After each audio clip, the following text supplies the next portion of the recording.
जय श्री श्याम, राम राम जी। तो आज सबसे पहले मैं लेके चलती हूँ आपको श्री श्याम जी के दर्शन कराने के लिए खाटू श्याम जी पर। उससे पहले बताऊंगी कि हमने क्या क्या किया मंदिर जाने से पहले। तो ये व्लॉग डालने में हम हो गए हैं थोड़े से लेट, क्योंकि ये हमारा पिछले हफ्ते का जब हम जयपुर गए थे। और जयपुर से आते वक्त हम पहले तो रुके थे आंवला फार्म में, जैसे हमने लिए थे बहुत सारे आंवला जो कि बड़े ही अच्छे फ्रेश और जूसी थे। फिर उसके बाद हम गए थे श्री श्याम जी के यहाँ। ये आंवला का जो फार्म है ये थोड़े किलोमीटर्स दूर है हमारे हाईवे से, तो हम चले गए थे यहाँ पे सब मिलके, क्योंकि हमारे दादाजी जो है उनके कोई जान पहचान के हैं जिनका ये फार्म है।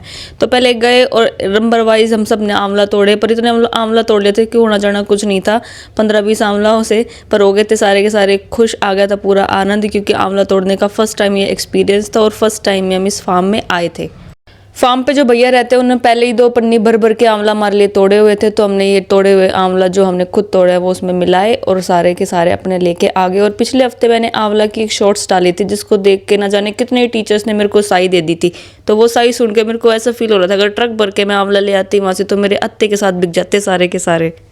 तो इतने टीचर्स ने बोल दिया था कि आंवला चाहिए सबको बांटती, तो मैं कैसे, क्योंकि इतने ज़्यादा थे नहीं कि सबकी पूर्ति कर सकूं। तो मैंने एक आइडिया सोचा कि क्यों ना अचार बनाऊं और सबको अचार ही टेस्ट कराऊं। तो ऐसे ही मैंने करा कि पिछले हफ्ते हमने अत्ते के साथ डाल लिया था आंवला का अचार और अब वो हो गया था सॉफ्ट, तो मैंने सबको टेस्ट करा दिया था और सबको बड़ा ही पसंद आया है वो आंवला का अचार।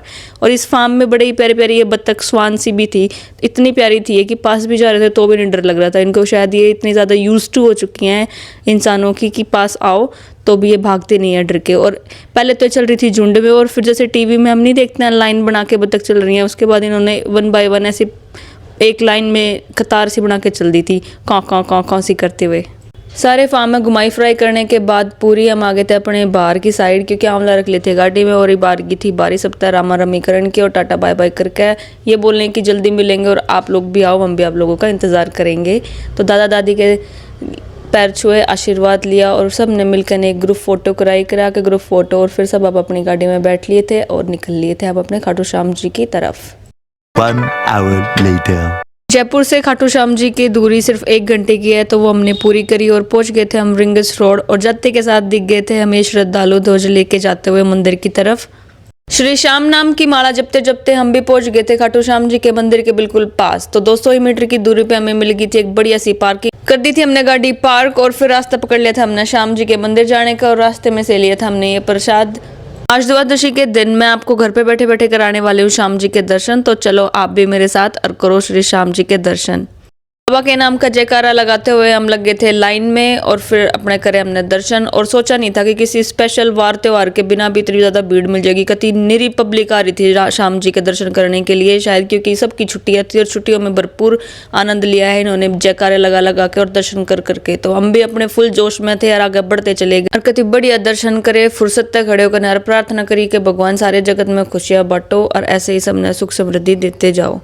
ओम जय श्री श्याम हरे, ओम जय श्री श्याम हरे। जी जितने अच्छे मन से हम आए थे उतने ही अच्छी तरीके से श्री श्याम जी के दर्शन हमें हो गए थे। और बाबा तक करके ना हाथ जोड़ कर ना प्रार्थना हम बढ़ लिए थे आगे श्याम कुंड की तरफ। सबको ही पता है कि श्री श्याम जी को शीश का दानी भी कहा जाता है, क्योंकि महाभारत के वक्त श्री कृष्णा ने उनसे उनका शीश दान में मांग लिया था और दान करने के बाद दिया गया था एक नदी में। पर कुछ समय के बाद जो उनका शीश है वो इसी कुंड में मिला था और उसके बाद ही उनको स्थापित किया गया था मंदिर में, और जब से उनकी पूजा शुरू हो गई थी। इसी बात पे मेरे को एक भजन याद आता है कि त्रेता में श्री राम, द्वापर में कृष्ण मुरारी, अब कलयुग आया है आई बाबा श्याम की बारी। हो गए थे हमारे दर्शन पूरे, तो हम चल लिए थे कुछ खाना दाना खाने के लिए, क्योंकि सुबह से हमने कुछ खाया नहीं था दर्शन करने के चक्रों में। और यहाँ की है फेमस अपनी ये कड़ी और कचौरी, जाकर इनका स्वाद लिया और फिर लिया अपने बाबा जी का ये ध्वज, क्योंकि अपने घर पे हम ध्वज हर साल लगाते हैं जब भी हम यहाँ से लेके जाते हैं। तो उसके बाद चल दिए थे अपने पार्किंग की तरफ, दिए पार्किंग वाले भैया तो उसके पैसे अपने बैठे जूते जुराब पहरी और चल दिए थे अपने घर की तरफ। और मन और मम्मी ने तो रास्ते में ही कहीं अपनी नींद काट ली थी। तो आज के लिए बस इतना ही, मिलते हैं अगले व्लॉग में। जय श्री श्याम। और अगर आप भी हो श्याम भगत तो मौका मिलते हैं के साथ चल दिया करो खाटू श्याम जी। जय श्री श्याम, जय श्री श्याम।